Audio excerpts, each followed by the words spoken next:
Te revoilà enfin. C'est vrai que ça fait un bail. À vrai dire, si je m'adresse à vous, c'est parce que je trouve que mes attributs sont un peu démesurés. On dirait qu'il n'y a pas de mortel plus puissant que toi. Ah bon, à ce point-là? Malgré ton jeune âge et ton manque d'expérience, tes pouvoirs dépassent largement ceux de n'importe qui. Un jour, tu pourrais même devenir un demi-dieu. Moi? Un demi-dieu? Ta vie serait alors semblable à celle d'une créature divine. Cependant, même un dieu ne peut pas tout accomplir seul, mon cher Caïn. Tâche de ne pas l'oublier. Autrement dit, ménage-toi. D'accord. J'ai une mission à te confier. Vois-tu, notre monde offre peu de loisirs. Pourrais-tu y remédier? Inspire-toi de ta vie passée pour créer quelque chose de divertissant. Il veut que je crée un loisir. Si j'introduis un jeu moderne dans un monde fantastique comme celui-ci, ça va faire un carton, c'est sûr. Exactement. J'avais oublié que vous pouviez entendre toutes mes pensées. Alors, qu'en dis-tu, Caïn? Tu penses que c'est faisable? Bien sûr. En réalité, je suis un lycéen normal réincarné en noble. Pour une raison que j'ignore, j'ai reçu des bénédictions de niveau 10 de la part de tous les dieux. Le seul problème, c'est que personne ne doit découvrir mon secret.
Pourquoi elle m'a traîné ici? Bonjour le malaise. Je sens que je vais plus tenir très longtemps. J'en peux plus, c'est un supplice, j'ai rien à faire dans un endroit pareil, moi. Tiens donc, j'ai déjà vu ses oreilles quelque part. Parma? C'est toi, Caïn! Quelle bonne surprise! Parma, salut, ça faisait longtemps. Oui, 5 ans. Qu'est-ce qui t'amène ici à la capitale? Ma famille a été invitée au bal donné par le roi. Et toi, alors? Moi, je suis en apprentissage. Je travaille avec mon oncle. La boutique lui appartient. Dis donc, Parma, avec qui est-ce que tu discutes? Oh, quel garçon adorable, c'est ton ami? Oui, il s'appelle Caïn. Il vient d'une famille noble, oncle Tamanis. Oh, vous êtes le fils d'un noble? Je suis navré, pardonnez ma désinvolture. Je vous en prie, voyons, ce n'est rien. Vous ne pouviez pas le savoir. Vous permettez que je jette un œil aux produits exposés dans votre magasin? Waouh, vous vendez toutes sortes de choses. Mais, monsieur Tamanis, si je peux me permettre, je trouve que cela manque de divertissement. Je ne suis pas certain de comprendre ce que vous dites. Eh bien, je voudrais commercialiser un jeu et j'aimerais vous en confier la fabrication et la vente. D'accord, je vois. C'est pour le moins rudimentaire, mais cela semble amusant. Ah, vous trouvez? Vous pensez que ça va plaire? Tout à fait. Les règles sont simples à comprendre. À mon avis, on pourra le vendre à un prix des plus attractifs. Alors, j'accepte de me charger de la production. Comptez sur moi. C'est génial! Avant toute chose, est-ce que vous pourriez réaliser un prototype? Je me charge de couvrir les frais. Ah, une pièce d'or? Non, je ne peux pas accepter. Voyez ça comme un investissement pour notre projet. Très bien, monsieur. Dans ce cas, j'accepte votre apport de bon cœur et vous en remercie. N'ayez crainte, je vous ferai honneur, en tant que représentant de Sarakarn. Je vous promets de tout faire pour mener à bien ce projet. Au revoir, monsieur Tamanis. Ah! Ah! C'est pas vrai, quelle andouille! J'ai complètement oublié ma sœur! Coucou, Reine! Je peux savoir pourquoi t'es partie sans rien dire? Je me suis inquiétée. Moi, je me faisais une joie de te montrer toutes mes robes, mais on dirait que t'en as rien à faire. Mais si, je te jure, c'est parce que je sais que tu seras toujours jolie, peu importe ce que tu essayeras. Oh, tu le penses vraiment? Évidemment. Alors quand on sera rentré, j'enfilerai toutes mes robes rien que pour toi. Crois-moi, tu risques pas d'être déçu. Super. Regarde! Elle te plaît? Et celle-là? Et celle-là? C'est magnifique, cela te va ravir, grande sœur adorée. Bon, maintenant, à ton tour de faire un défilé. Maître Caïn, j'ai un message pour vous de la part de Monsieur Tamanis. Il vous prie de bien vouloir vous rendre à sa boutique. J'en reviens pas. Vous avez déjà réalisé le prototype? Pour l'instant, ce n'est qu'une ébauche, mais je tenais à la confectionner rapidement pour avoir votre avis. Alors, qu'en pensez-vous? Est-ce que cela vous convient? Oui, c'est parfait. Je dirais même que vous vous êtes surpassé. C'est tout à fait l'Othello que j'avais en tête. L'Othello? Oui, ce sera le nom du jeu. Faisons donc une partie.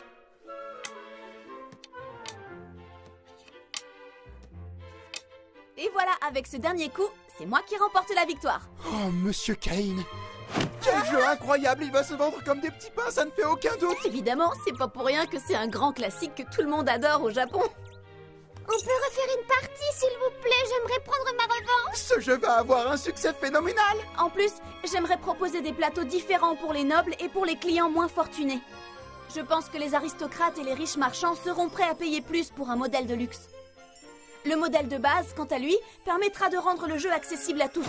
Quelle idée brillante! Disons 50 plateaux de luxe et environ 1000 modèles de base pour commencer. Nous pourrons ajuster la production au fur et à mesure en fonction de la demande. Eh bien... Ah? Malheureusement, je crains que notre compagnie ne possède pas assez de fonds. Imaginons que nous vendions le modèle de luxe pour une grande pièce d'argent et le modèle basique pour une pièce d'argent normale. Alors le coût de production s'élèverait à un montant d'au moins... J'ai tout ce qu'il faut. Mais enfin, Monsieur Caïn! Cela suffira?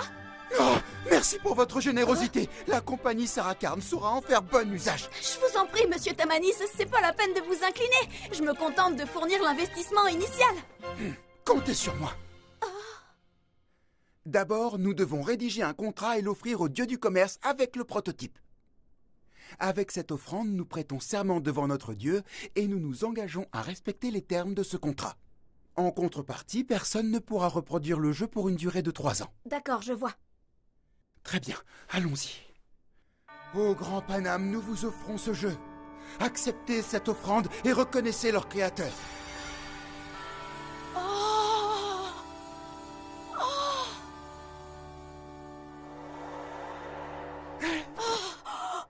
Et voilà, nous avons conclu un pacte avec le dieu, ce qui signifie que le jeu nous appartient officiellement désormais. J'aimerais pouvoir le mettre en vente d'ici 1 mois, idéalement. Ah, j'oubliais, serait-ce trop vous demander de confectionner un modèle de luxe en plus? J'ai l'intention d'en offrir un au roi. Vous avez bien dit au roi? En effet. Mais voyons, monsieur, notre magasin est beaucoup trop modeste. C'est insensé, je ne pourrai jamais prétendre fournir la famille royale. Ne vous en faites pas pour ça. Vous allez faire des merveilles, j'en suis convaincue. Bien, je ferai le plus beau plateau qui soit. Merci, monsieur Caïn. N'empêche, tu as vraiment des relations très haut placées, on dirait. C'est impressionnant. Si elle savait, mais je peux pas lui dire que j'ai déjà papoté avec les dieux. D'ailleurs, puisque l'Othello a disparu, c'est qu'ils ont dû le recevoir. J'espère que ce divertissement leur plaira et qu'ils s'amuseront bien avec eux aussi. Non, j'ai perdu. Je suis rentrée. Vous voilà enfin, Maître Caïn. Vous allez être en retard. Hâtez-vous, le bal ne va pas tarder à commencer. Mon fils. N'oublie pas que tu es baron maintenant. Tu ne passes plus inaperçu. Au contraire, tu vas être le sujet de toutes les conversations. Je sais. Surtout, méfie-toi des parents impitoyables qui chercheront à te présenter leur fille. Ne vous inquiétez pas. Je ferai en sorte qu'ils ne m'approchent pas. Oh, décidément, tu n'as pas l'attitude d'un enfant de 10 ans.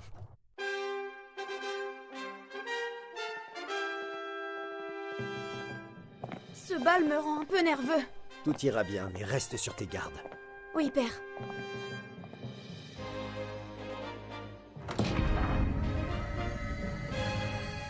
Respire. Respire.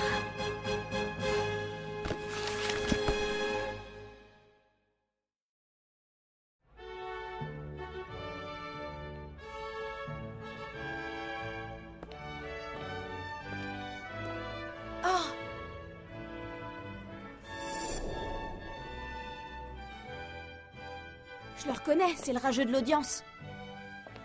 Les 3 gugus derrière lui, ça doit être son fils et sa clique. Caïn,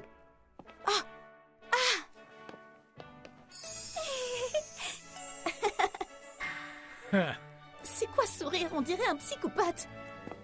bonsoir, monsieur le duc. Merci pour votre présence lors de l'audience. Je vous présente Caïn, mon 3e fils. Mais oui, l'audience pendant laquelle on s'est rencontrés était privée. On doit donc procéder à des présentations officielles.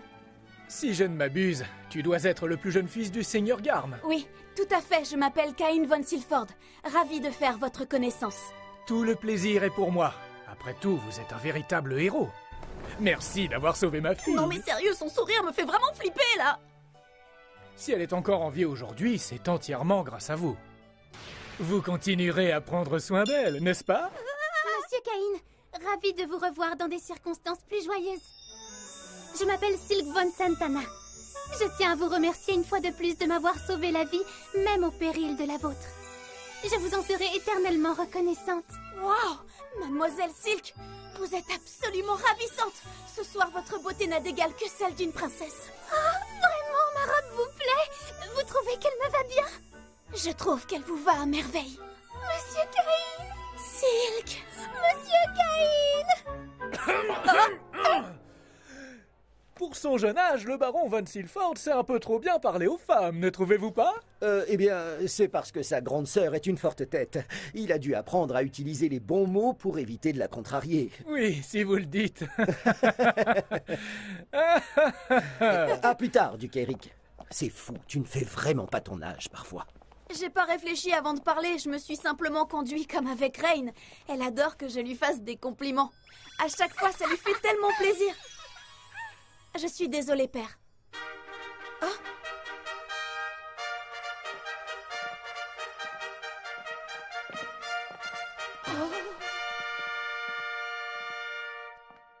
Mes très chers sujets, je tiens à vous remercier d'être venus si nombreux et en si bonne compagnie. À tous les enfants âgés de 10 ans présents ce soir, sachez que vous êtes l'avenir de ce royaume. Tâchez de nous faire honneur. Buvons à leur santé.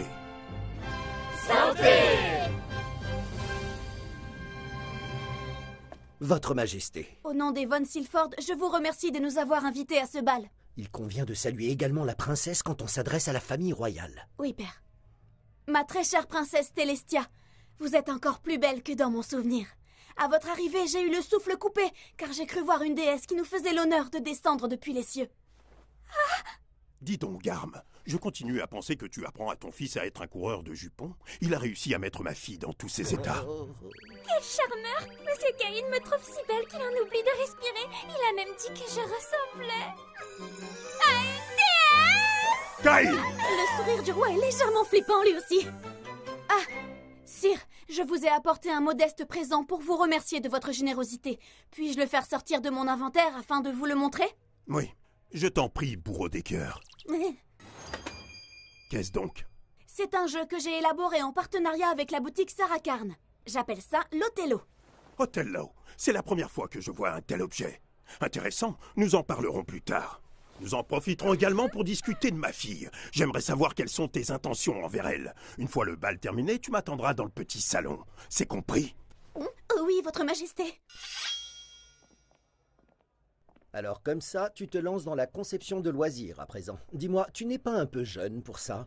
Eh bien, c'est-à-dire qu'en tant que baron, j'ai une demeure à entretenir désormais. J'ai besoin d'argent et ce jeu pourra m'en procurer. Très bien, je vois. Il est vrai que tu disposes de ton propre titre et pas des moindres. Cela engendre de nouvelles responsabilités que tu dois assumer. Nous devons encore présenter nos hommages à quelques personnes. Tu devrais en profiter pour faire connaissance avec les enfants de ton âge. Il a pas tort, j'abuse peut-être un peu. Recevoir un titre et jouer les businessmen à 10 ans, c'est pas vraiment commun. Que faites-vous seul, monsieur Caïn? Je peux vous tenir compagnie? Télès doit rester avec le roi et la reine, mais nous pouvons discuter à deux. Merci, c'est gentil. Comme c'est impressionnant! Je ne m'attendais pas à ce qu'il y ait autant de monde à ce bal. Télès est trop occupée pour passer du temps avec moi pendant ce genre d'événement. Heureusement que vous êtes là, monsieur Caïn. Pardonnez-moi, mais pourrions-nous laisser tomber les formalités entre nous? Je peux vous tutoyer alors?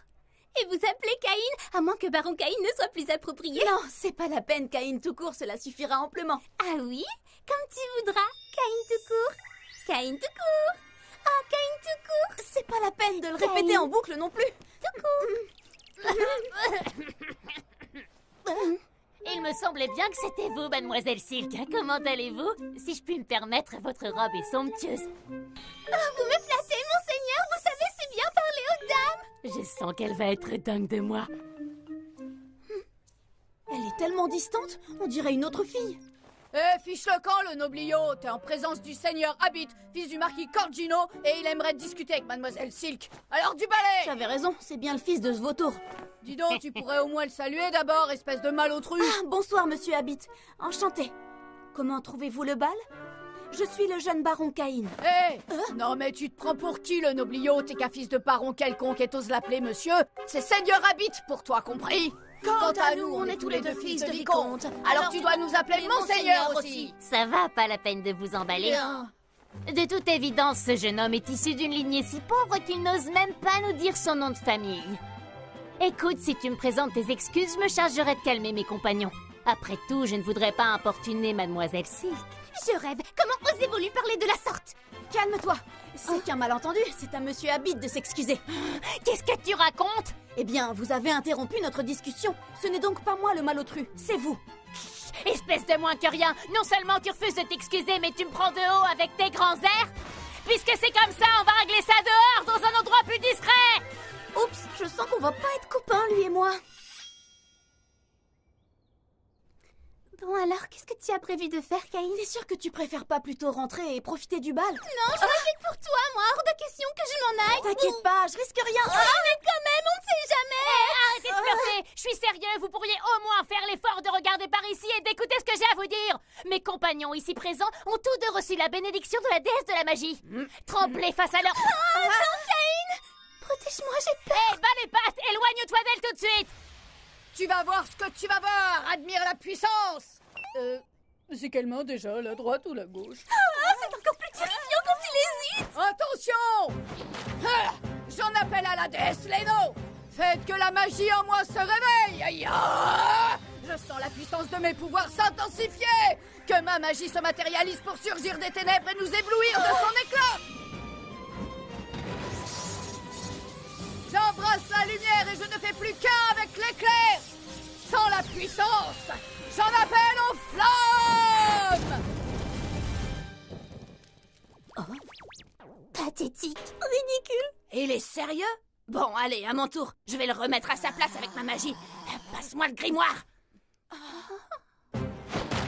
Oh, grande déesse Leno, faites que la magie en moi se réveille. Ça y est, je sens la puissance de mes pouvoirs qui s'intensifie. Que ma magie se matérialise pour surgir des ténèbres et nous éblouir de son éclat. J'embrasse la lumière et ne fais qu'un avec l'éclair. Sans la puissance, j'en appelle à la terre. Pas top.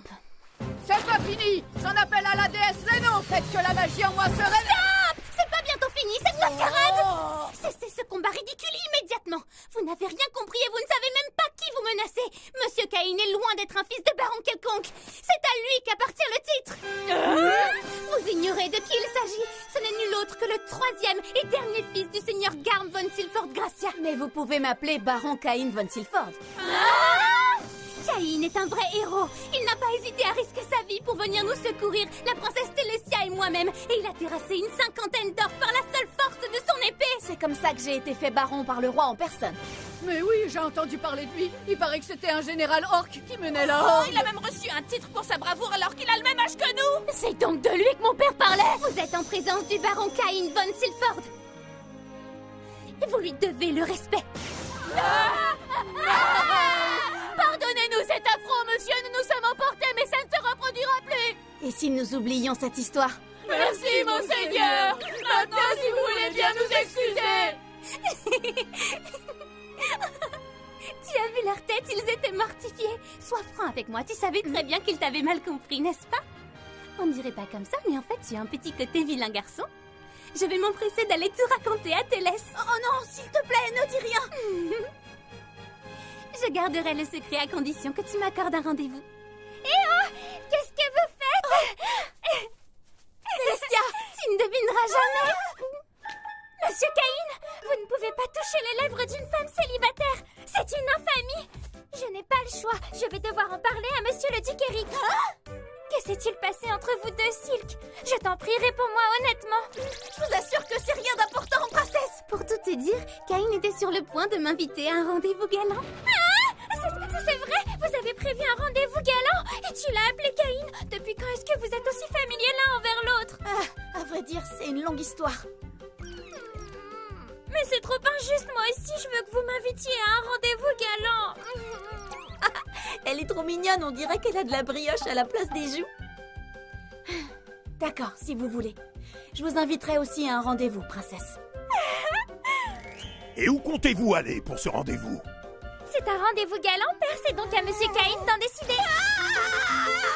Dis donc, Caïn, entre tes ambitions commerciales et ton comportement envers ma fille, tu me sembles légèrement présomptueux pour ton âge. Nous allons avoir une discussion d'homme à homme. Je sens que je vais encore me faire remonter les bretelles. On a un rendez-vous. Caïn! Je peux tout vous expliquer. どうして僕に生まれたのその意味がどこかにあるはずさ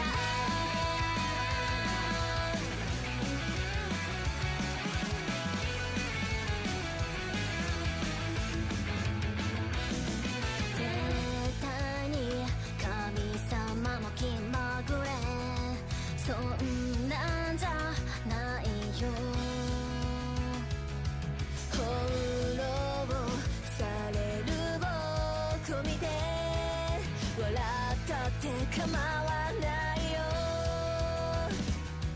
どうして僕に生まれたのその意味がどこかにあるはずさどうして君だったのかないっそこの出会いを愛と呼んでもいいよね神様がくれた七色の絵の具で世界を塗り替えようよ泣き出しそうな空には虹が待ってると伝えなくちゃ迷い込んだこの世界で僕は進むべき夢を見つけたよもちろん知ってたその想いその輪にかけよう君に届けよう Voilà un jeu des plus amusants. J'aimerais presque le garder pour moi. Tu es sûr de vouloir le vendre? Bien sûr, j'ai même l'intention d'en faire profiter chacun des habitants de ce royaume à un prix raisonnable, votre majesté. Au fait, mon cher Caïn, j'ai cru comprendre que tu avais aussi promis un rendez-vous galant à ma fille. Même si vous êtes fiancés, cela doit rester secret pour le moment. Alors tâche de ne pas attirer les soupçons. C'est clair? Monsieur le duc a raison, il est important de conserver la plus haute discrétion. C'est compris, bourreau des cœurs? Ils ont une sacrée poigne. La prochaine fois, la demeure de folie. À votre avis, on y croise des fantômes?